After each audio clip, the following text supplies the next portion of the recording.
Вітаю, шановне господарство.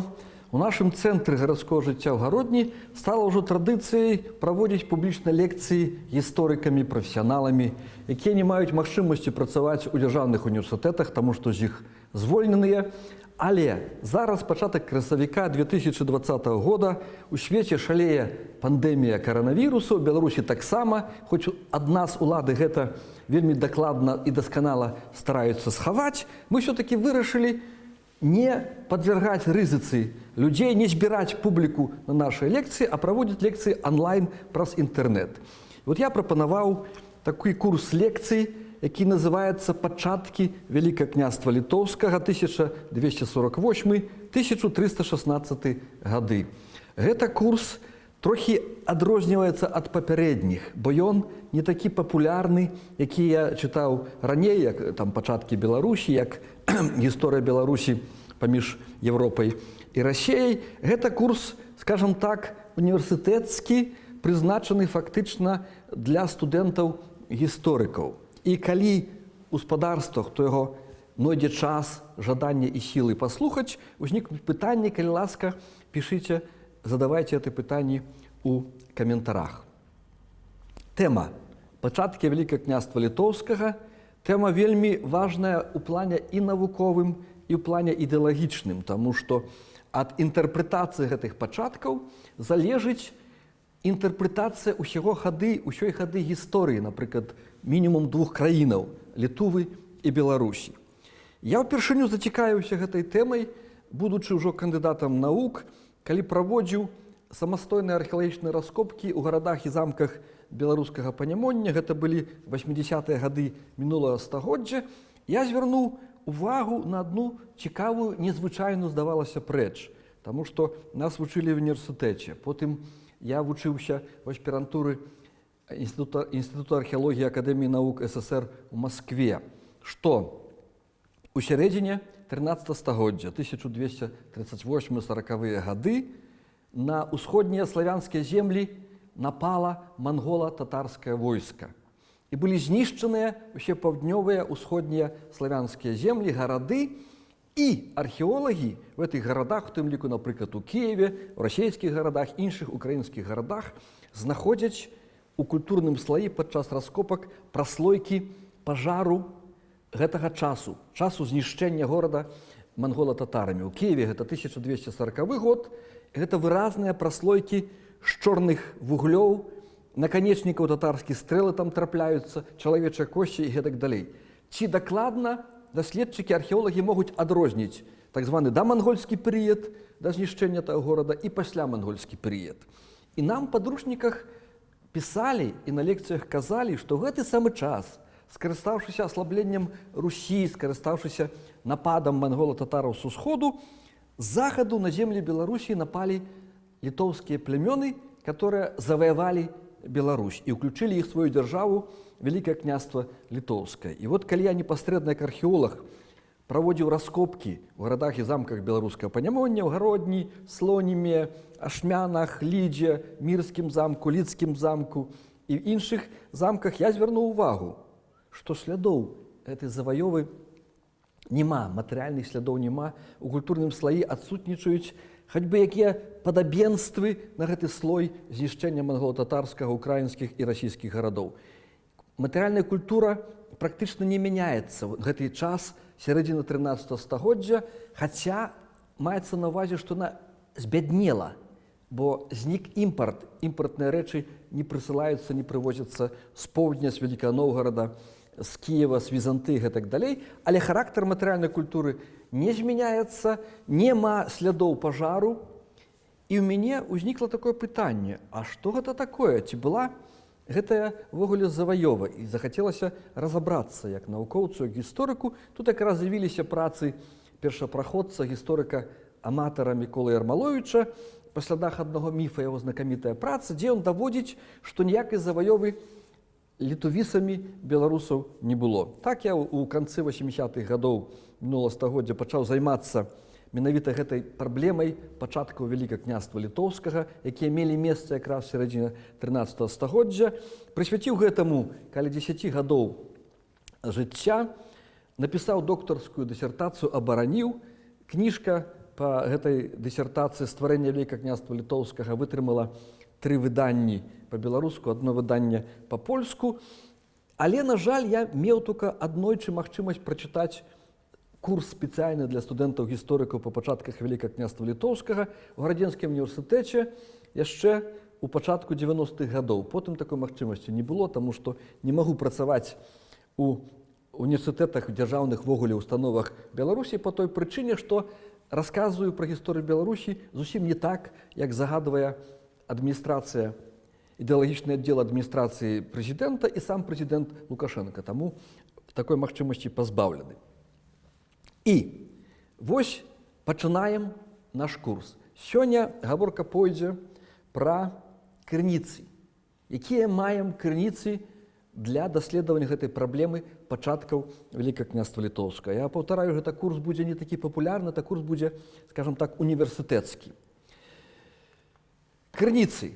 Галоўныя крыніцы, которые ў нашым распараджэнні, которые я выкарыстоўваў у сваім даследаванні, гэта крыніцы пісьмовыя і археалагічныя. Акрамя таго, ў меншай ступені, але выкарыстоўваліся крыніцы лінгвістычныя, найперш тапанімічныя, этнаграфічныя, картаграфічныя матэрыялы, якія пададзены, апрацаваныя ў спецыяльных публікацыях, паколькі я не з'яўляюся ані лінгвістам, ані картографам, таму карыстаўся плёнам працы калегаў іншых гісторыкаў.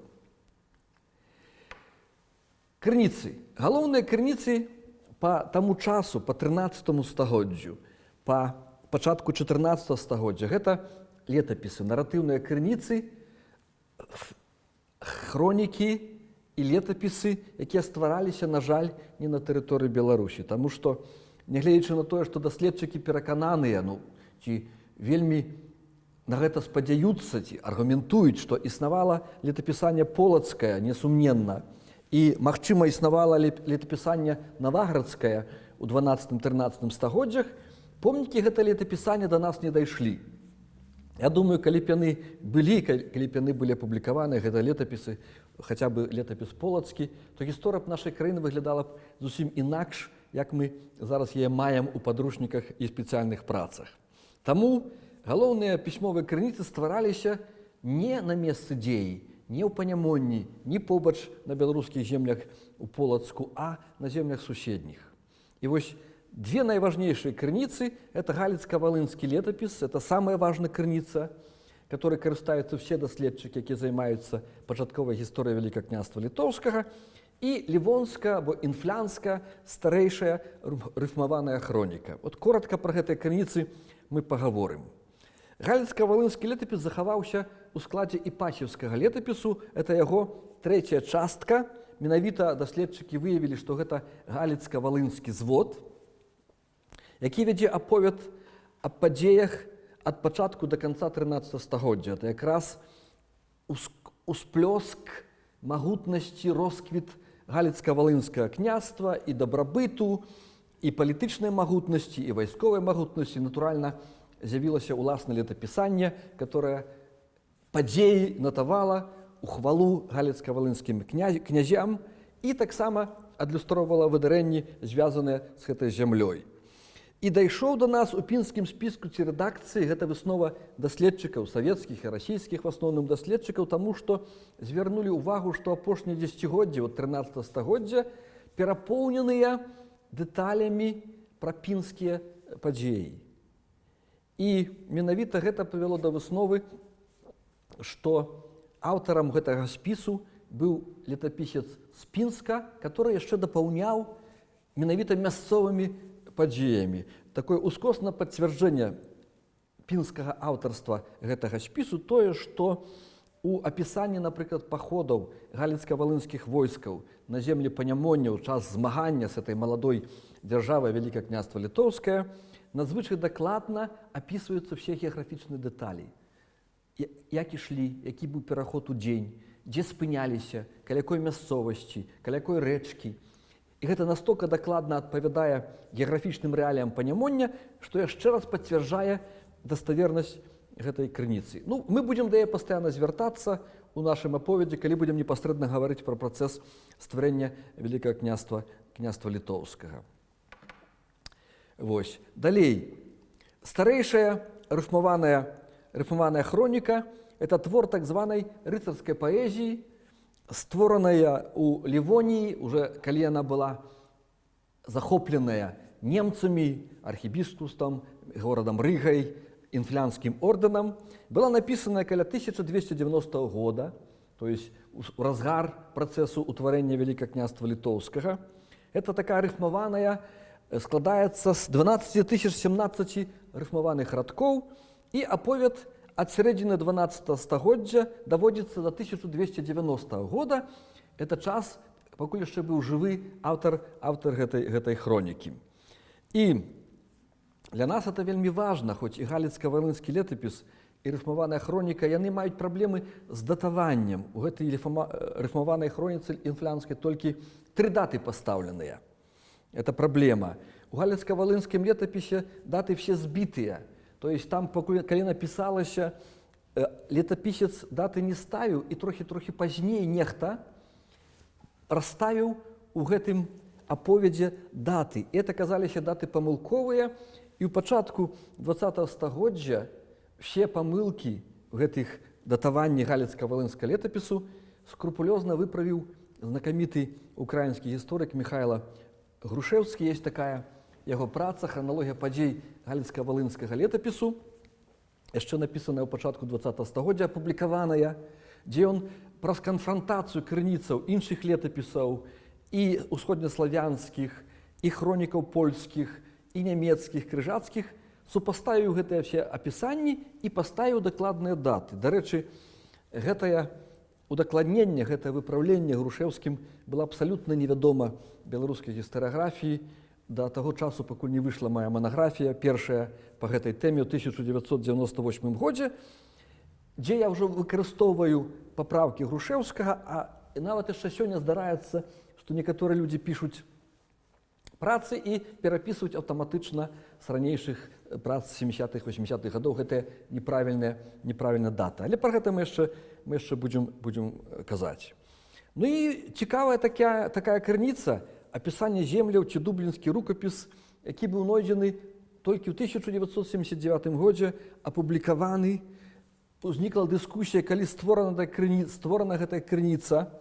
Мяркуецца, што паміж 1255-1260 гадамі, можа быць, трошкі пазней, эта крыніца была створаная. І яе вынікае, што аўтар, каталіцкі манах, які займаўся місіянерствам, где-то там на мяжы гістарычнай Літвы і гістарычнай і Русі, то есть усходнеславянскіх земляў, прысутнічаў на каранацыі Міндаўга. Але, што самае, можа быць, прыкрае, з усёй этой крыніцы, ён не падаў месца, дзе каранацыя адбывалася. Я так не сумняваюся, амаль не сумняваюся, што гэта адбывалася ў Наваградку, але паколькі нідзе дакладна месца каранацыі не называецца, гэта аспрэчваецца, напрыклад, нашымі літавіскімі калегамі. А так, калі б чалавек напісаў адзін сказ або даў бы только одно слово, там, Наваградак, можа, нешта другое, некі другі пункт, то праблема гэта была б развязаная. Далей, усходнеславянскія летапісы, напрыклад, аповесць мінулых гадоў, якая даведзена да 12 стагоддзя, летапісы Великага Новгорада і Пскова, асабліва Великага Новгорада, бо летапісанне яго ўзнікла яшчэ ў 11 стагоддзі. Пскоўскае летапісанне пазнейшае, но пачалося ў 13 стагоддзі, але трохі захоплівае нашыя падзеі. Справа ў тым, што каб вывучыць гэты працэс стварэння Великага княства Літоўскага, натуральным чынам трэба паглядзець, абазначыць, вывучыць сітуацыю напярэдадні пачатку дзяржаваўтварэння і пасля, як развіваліся падзеі. Гэта дапаможа метадам рэтраспекцыі, параўнання, метадам эвалюцыйным прасачыць, як развіваліся падзеі ў часы стварэння Великага княства Літоўскага. Ну, яны напісвалі в асноўным адносіны, летапісцы Великага Новграда, Пскова, адносіны з літоўцамі летапіснымі, з Великім княствам Літоўскім, пра паходы, пра выправы, пра нейкія важныя падзеі, якія адбываліся на нашай этой тэрыторыі Великага княства Літоўскага, которые былі шырокім розгаласам у ўсёй Европе, яны гэта адзначалі. Наступная крыніца, якая, на жаль, не даходзіць да часоў пачатку працэсу утварэння Вялікага княства Літоўскага, это хроніка Лівоніі Генрыха Латвійскага. Вельмі цікавы аўтар, вельмі знакаміты твор. Ён вытрымаў больш 40 выданняў на некалькі дзесятках еўрапейскіх моваў. Гэты твор – это святар рыжскага архіепіскапства. Не верце, калі нехта з небазнаных аўтараў напіша, што гэта рыцар ці святар інфлянскага ордэна, гэта святар архіепіскапства, якое варагавала вельмі часта з тэўтонскім ордэнам. Ён нават вядома прыблізна яго дата народзіна 1187-1188 год і памёр каля 1259 года, быў святаром на адной з тэрыторый сённяшняй Латвіі. І яго аповед працягваецца ад 80-х гадоў 12 стагоддзя, калі, власна кажучы, нямецкія першыя каланісты з'явіліся у тэрыторыі Прыбалтыцы, на тэрыторыі інфлянтаў да 1227 года. Ён нам карысны тым, што даволі шмат эпізодаў апісвае паходаў літоўцаў на суседнія землі, паходаў літоўцаў на Русь, паходаў літоўцаў на Прыбалтыку, змаганне з імі.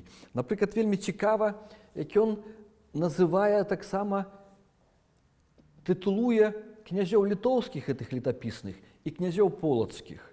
Князі полацкія для яго адназначна каралі, рэкс называе каралямі, то есть усведамляе аўтар, што гэта дзяржава, есть галава дзяржавы.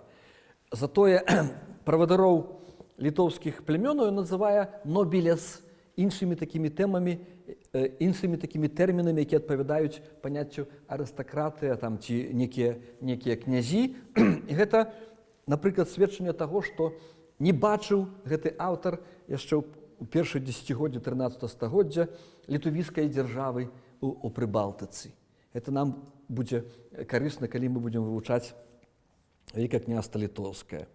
Наступная хроніка, створаная ўжо Герольдам, святаром тэўтонскага ордэна ўжо ў Прусіі, Пятром Дюсбургам, хроніка прускай зямлі. І вот адна з гэтых хронік, адна з 4 кніг гэтай хронікі, менавіта трэцяя, прысвечана апісанню воінаў тэўтонскага ордэна з прусамі, жамойтамі, ліцвінамі ад 1231 до 1326 года. Потым ён трохі працянуў гэта апісанне падзеяў до 1330 года Пётр Дюсбург, і, натуральна, ягоныя сведчанні маюць найбольш важнае значэнне як крыніцы, пачынаючы з канца 12 і першых дзесяцігоддзяў, канца, прабачце, 13 і першых дзесяцігоддзяў 14 стагоддзя, калі ён мог быць сведкам і непасрэдным удзельнікаў гэтых падзеяў. Яшчэ раз паўтаруся, мы будзем звяртацца да канкрэтных крыніцаў, калі будзем гаварыць пра нейкія канкрэтныя падзеі. Далей, малодшая рыфмаваная хроніка, напісана на ніжнанямецкім дыялекце, аповед ахоплівае перыяд ад 315 па 1348 год, это вже пасля нашага перыяда, пасля заканчэння, на мою думку, працэсу стварэння Вялікага княства Літоўскага, але таксама она цікавая, бо паказвае ўжо дзеянне гэтай дзяржавы, якая ўжо створаная, якая актыўна пачынае змагацца за сваё пашырэнне. Это таксама дае магчымасць рэтраспектыўна паглядзець на працэс яе ўтварэння. Некае значэнне мае для нашай тэмы помнікі лівонскага манастырскага летапісання, манастырскія аналы 13-14 стагоддзяў. Хоць там шмат такіх звестак легендарных, міфічных, як тое бывае, са святарамі, таму што людзі, звязаныя з рэлігіяй, яны заўсёды ў сваім жыцці не толькі сваім бачаць элемент цуду, элемент невытлумачальнага, таму шмат сабе дазвалялі яшчэ па гэтай прычыне фантазіі. І в суме гэта пісанне ахоплівае перыяд ад 1211 до 1348 году. Вельмі цікавы помнік, правда, пазнейшы, 80-х гадоў 14 стагоддзя, Вегеберихте. Это дорожныя весткі, так перакладаюцца з нямецкай мовы. Это дэталёвыя данясенні крыжацкіх інфарматараў ці шпегаў аб дарогах і паселішчах у Літве. Это была такая добра скампанаваная, пастаўленая сістэма разведкі варожай тэрыторыі ад тэўтонскага ордэна. Вандроўныя манахі, купцы, іншыя людзі-падарожнікі, яны апытваліся памежнымі контурамі, дэталёва пра сустрэтыя паселішчы, пра стан дарог, пра нейкія ўмацаваныя двары ці замкі, як яны выглядаюць, якой вышыні ўмацавання, як выглядае брама, ўсё, што толькі можна было, ўсё это натавалася і пасылалася ў каралевец, у ордэнскі галоўны архіў. Для нас это апублікавана ў 19 стагоддзі Вегеберихта, это каштоўная гістарычная крыніца. Хроніка Лівоній Германа фон Тварберга, які пачаў свой аповед ад 80-х гадоў 12 стагоддзя і давёў яго да 1378 года. Ён таксама больш цікавы, гэты аўтар, у апісанні падзеяў ужо пачынаючы ад дзесяцігоддзяў там да сярэдзіны і пазней 14 стагоддзя. Хроніка Віганда фон Марбурга, это прускі герольд, якая закончана ў канцы 14 стагоддзя. Это узор рыцарскага эпасу, прысвечана галоўным чынам апісанню воінаў Тэўтонскага ордэна з Вялікім княствам літоўскім ад канца 13-го 1293 года, даведзены до 1394 года. То есть стагоддзе фактычна эта хроніка займае. Натуральна, гэты герольд меў доступ да тых самых архіваў крыжацкіх, імі карыстаўся. Таму гэтая крыніца мае для нас важнае значэнне.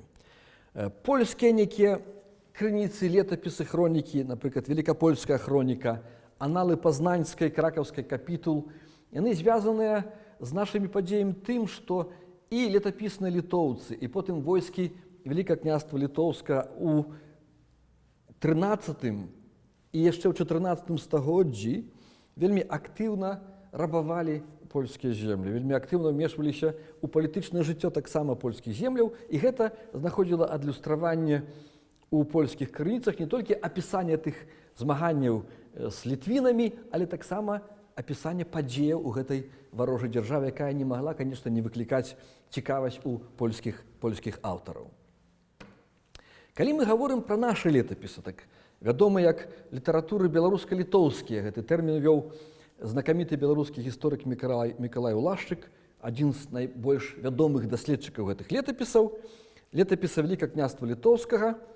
Яны ствараліся ў 15-16 стагоддзі і не лічацца навукоўцамі надзейнымі крыніцамі па ранняй гісторыі Великага княства Літоўскага сярэдзіны 13 стагоддзя. Таму што, напрыклад, легендарная частка з апісаннем паходжання літоўскай шляхты і гісторыя Великага княства Літоўскага да смерці Гедыміна, яна была канчаткова сфармуляваная, апісана ў першай палове 16 стагоддзя, а яшчэ раней варыянт гэтай легенды быў змешчаны ў творы Яна Длугаша 15 стагоддзя і ацэньваецца спецыялістамі як гістарычна-публіцыстычны твор свайго часу. І ўвогуле, хоць крыніц агулам няшмат тых наратыўных крыніц па нашай тэматыцы, але важна, што яны паходзяць з розных асяродкаў. І гэта дае магчымасць канфрантацыі, параўнання і аддзялення нейкіх фантазійных рэчаў, нейкіх легендарных рэчаў ад сапраўдных. Напрыклад, лічыцца, што першым даставерным князем з імем даставерным з'яўляецца Міндаўг, таму што ён называецца незалежна адно ад другога у розных асяродках і выступае ў галіцка-валынскім летапісе, і в старэйшай рыфмаванай хроніцы Вінфлянтах, і в актах рыжскага магістрату, і в папскіх булах. І калі гэта паўтараецца, этой крыніцы ствараліся без всякага сумнення незалежна адзін ад аднаго. Калі, напрыклад, тыя летапісы усходнеславянскія часта перапісваліся адно з другога, то не было ніякага шансу і няма ніякіх падставаў меркаваць, што, напрыклад, інфлянская рыфмаваная хроніка перапісвалася з галіцка-валынскага летапісу. Актавыя матэрыялы, што дзіўна, можа падацца дзіўным, захаваліся актавыя матэрыялы з таго часоў стварэння Великага княства Літоўскага. Дзіўна таму, што ўвогуле для нашай гісторыі характэрна вельмі малая колькасць пісьмовых крыніцаў. У гісторыі Беларусі, гісторыі Великага княства Літоўскага і дастатковая вялікая колькасць з'яўляецца ад паловы 16 стагоддзя настолькі вялікая, каб можна было па іх вывучэнні ўжо пісаць некую звязаную, дастаткова поўную, не зусім, але дастаткова поўную гісторыю краіны дзяржавы. У 13 стагоддзі гэтым праблема. Мы, напрыклад, не маем імёнаў князёў, вялікіх нават літоўскіх ад 80-х да 90-х гадоў 13 стагоддзя прыходзіцца або фантазіраваць, або браць нейкія выпадковыя імёны і іх вводзіць як вялікія князі, тым займаюцца нашы літоўскія калегі, бо яны не могуць дапусціць па пэўных прычынах, што дзе-то у гэтых найменаваннях князёў маюцца лакуны, бываюць перыяды, калі невядома нават імя, хто кіраваў дзяржавай. Гэта супярэчыць пастулатам ідэалогіі сучаснай літоўскай дзяржавы. Лічыцца, што актавым матэрыялам з'яўляецца дамова групы літоўскіх летапісных князёў з удавой і сынамі валынскага князя Рамана, заключаны ў 1219 годзе. Гэты дакумент не захаваўся, магчыма, яго і не было, магчыма, кляліся на крыжы, як гэта было прынята, бо у 13 стагоддзі і пазней, 14-м, пісаныя акты з'яўляліся ў нашых краінах толькі тады, калі яны мелі дачынення з прадстаўнікамі заходнееўрапейскай цывілізацыі. Першыя пісаныя акты беларускія — гэта дамовы смаленскія, полацкія з інфлянскімі, з Рыгай, з горадам Рыгай, таму што немцы, которые прыйшлі з заходняй Еўропы, ўжо мелі развітую культуру пісьмовых дакументаў, запісвання актаў на пісьме. Нашы в асноўным кляліся на крыжы. Дамовы завяраліся, ствараліся, заключаліся вусна. Але вот в гэтым летапісе галіцка-валынскім адзначаная гэтая дамова, вельмі цікавая, пра яе мы будзем неаднойчы гаварыць. Там цэлая група, вялікая група літоўскіх князёў заключае дамовы з княскім домам, з прадстаўнікамі дынастыі. Для мяне гэта яшчэ прыкмета таго, што не існавала яшчэ той цэнтралізаванай літоўскай дзяржавы, існавалі нейкія племянныя княжэнні, племянныя тэрыторыі, і прадстаўнікі, кіраўнікі, правадыры гэтых княжэнняў, гэтых тэрыторый удзельнічалі ў гэтай дамове. Это будзем мы пра гэта яшчэ гаварыць і удакладняць. Напрыклад, што гэта за актавыя матэрыялы? Это калятузіна папскіх булаў, звязаных з хрышчэннем Міндаўга ў каталіцызм, з яго каранацыяй. І гэта 10 так званых дакументаў Міндаўга, вядомых у гістарыяграфіі як дакументы Міндаўга, якія ўзніклі падчас збліжэння і саюзу Міндаўга з Лівонскім ордэнам у 1251-1260 годах. Гэта в асноўным дараванне, гэта прывілеі інфлянскаму ордэну, рыжанам на нейкія тэрыторыі, на нейкія вольнасці ў гандлі і гэтак далей. Таксама мы будзем пра іх гаварыць. Некаторыя з гэтых прывілеяў лічацца даследчыкамі фальсіфікатам, але большасць фальсіфікатаў таксама былі створаныя ў час блізкі да стварэння арыгіналаў. Гэта таксама робіць іх гістарычнымі крыніцамі. І вот захавалася адна з пячаткаў Міндаўга, падвешана да такіх дакументаў. Яна захавалася якраз у выява ў рыжскім архіве. Вот ён выглядае, сядзіць на троне з атрыбутамі дзяржаўнай улады. Потым пабачым мы рэканструкцыю гэтай пячаткі. І гэта таксама крыніца сведчання таго, што нашыя звесткі, нашы разважанні, наша інфармацыя пра той перыяд — гэта не легенды, гэта чыста гістарычныя крыніцы. І важна ў нашым даследаванні было вывучэнне тэрміну Літва, паняцця Літва, таму што гэта настолькі цікавы, складаны тэрмін, які прайшоў эвалюцыю, значэнне якога змянялася на працягу тысячагоддзя і пра які яшчэ сёння вядуцца вельмі ажыўленыя дыскусіі. Акрамя гэтых дыскусій, якія вядуцца в асноўным сярод, скажем так, непрафесійных гісторыкаў, ёсць навуковая гістарыяграфія развіцця, стварэння, развіцця эвалюцыі гэтага тэрміна. І вот выкарыстоўваліся для аналізу яго самыя розныя крыніцы — наратыўныя, актавыя, эпісталярныя і картаграфічныя. Акрамя таго, у сваім даследаванні я выкарыстоўваў археалагічныя і іншыя крыніцы. Чаму? Таму што гэта палягала з такой ідэі А пра ўзаемасувязь палітычнай гісторыі Панямоння ў часы стварэння Вялікага княства Літоўскага, бо яно адбывалася на Панямонні, і буйнейшая з'ява в гісторыі Беларусі, хіба не толькі Беларусі, это працэсу балтаславянскіх кантактаў, які развіваўся ад 6 стагоддзя і яшчэ сёння працягваецца в некаторых раёнах Літвы на Віленшчыне. І гэты працэс быў буйнейшай з'явай у гісторыі Беларусі, несумненна. Гэты працэс фактычна ствараў, праз яго ствараўся беларускі этнас, беларускі народ. І гэты працэс дастаткова добра даследаваны археолагамі і лінгвістамі. Вот адна з галоўных ідэяў метадалагічных майго даследавання – гэта супаставіць вынікі даследавання гэтага працэсу з тым, што нам вядома з палітычнай гісторыі. І таму выкарыстоўваліся археалагічныя матэрыялы, і гэта цікава і плённа, на маю думку, бо несумненна 12-13 стагоддзя – это той час, калі археолагі, вывучаючы старажытнасці гэтага часу, могуць дакладна іх этнічна ідэнтыфікаваць.